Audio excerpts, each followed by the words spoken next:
Hi ಎಲ್ಲರಿಗೂ. ಇವತ್ತು ಮಸಾಲ ಮಜ್ಜಿಗೆಯನ್ನ ಮಾಡುವ. ಈ ಬೇಸಿಗೆಗೆ ತಂಪು ತಂಪು ಮಸಾಲ ಮಜ್ಜಿಗೆ ಮಾಡಿ ಕುಡಿದ್ರೆ ತುಂಬಾ ಒಳ್ಳೇದಾಗ್ತದೆ. ಹೆಲ್ದಿ ಕೂಡ, ಟೇಸ್ಟಿ ಕೂಡ, ಹಾಗೆ ಕೂಲ್ ಕೂಡ. ಹಾಗಾದ್ರೆ ಇದನ್ನ ಯಾವ ರೀತಿ ಮಾಡೋದು ಅಂತ ನೋಡುವ. ಅದಕ್ಕಿಂತ ಮುಂಚೆ ನನ್ನ ರೆಸಿಪೀಸ್ ಎಲ್ಲ ನಿಮ್ಗೆ ಇಷ್ಟ ಆಗ್ತಾ ಇದ್ರೆ ವಿಡಿಯೋಗೊಂದು ಲೈಕ್ ಕೊಡಿ, ಹಾಗೆ ವಿಡಿಯೋವನ್ನ ಫ್ರೆಂಡ್ಸ್ ಜೊತೆ, ಫ್ಯಾಮಿಲಿ ಜೊತೆ ಎಲ್ಲ ಶೇರ್ ಮಾಡಿ. ಈಗ ಮಸಾಲೆಯನ್ನ ಕುಟ್ಟಿಕೊಳ್ಳುವ. ಒಂದು ಹಸಿ ಮೆಣಸಿನಕಾಯಿ, ಖಾರ ಜಾಸ್ತಿ ಬೇಕಿದ್ರೆ 2 ಕೂಡ ಹಾಕ್ಬೋದು. 1 ಇಂಚಷ್ಟು ಶುಂಠಿ, 1/4 ಚಮಚದಷ್ಟು ಜೀರಿಗೆ. ಮೊದಲಿಗೆ ಇದನ್ನು ಕುಟ್ಟಿಕೊಳ್ಳುವ.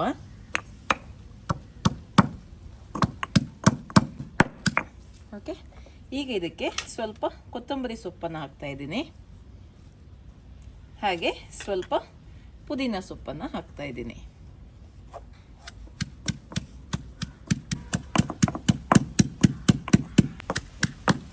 ಓಕೆ, ಇದು ರೆಡಿ ಆಗಿದೆ ಮಸಾಲ. ಇದನ್ನ ತೆಗೆದು ಬಿಡುವ. ನೋಡಿ, ಎಷ್ಟು ಕುಟ್ಟಿದ್ರೆ ಸಾಕು. ಓಕೆ, ಇಲ್ಲಿ 1/2 ಲೀಟರಷ್ಟು ಮೊಸರನ್ನ ತಗೊಂಡಿದ್ದೀನಿ. ಇದನ್ನು ಒಳ್ಳೆ ರೀತಿಯಲ್ಲಿ ಬೀಟ್ ಮಾಡುವ.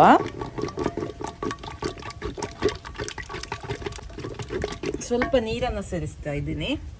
ನೀರು ನಿಮ್ಗೆ ಎಷ್ಟು ಬೇಕು ಅಷ್ಟು ಹಾಕಿದ್ರೆ ಆಯ್ತು.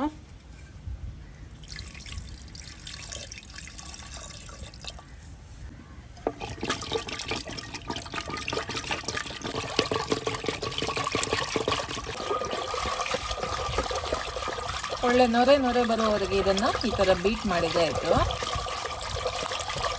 ಓಕೆ, ಈಗ ಇದಕ್ಕೆ ಕುಟ್ಟಿರುವಂತಹ ಮಸಾಲೆನ ಹಾಕುವ.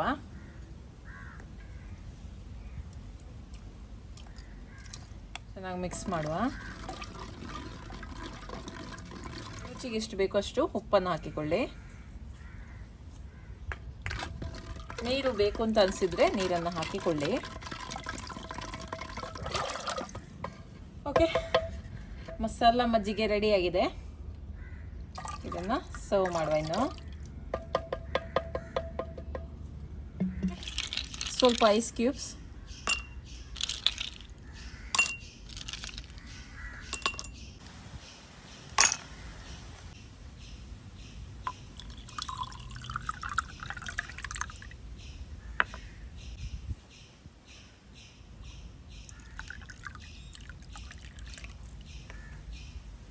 ಓಕೆ ನೋಡಿ, ಮಸಾಲ ಮಜ್ಜಿಗೆ ರೆಡಿ ಆಗಿದೆ.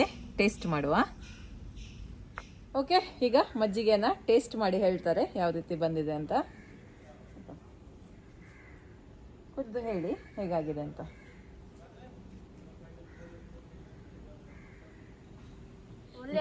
ಒಳ್ಳೇದಾಗಿದಾ? ತಂಪು ಉಂಟಾ? ಮಸಾಲೆ ಎಲ್ಲ ಒಳ್ಳೇದುಂಟಾ? ಒಳ್ಳೇದಾಗಿದಾ? ಓಕೆ, ಕುಡೀರಿ.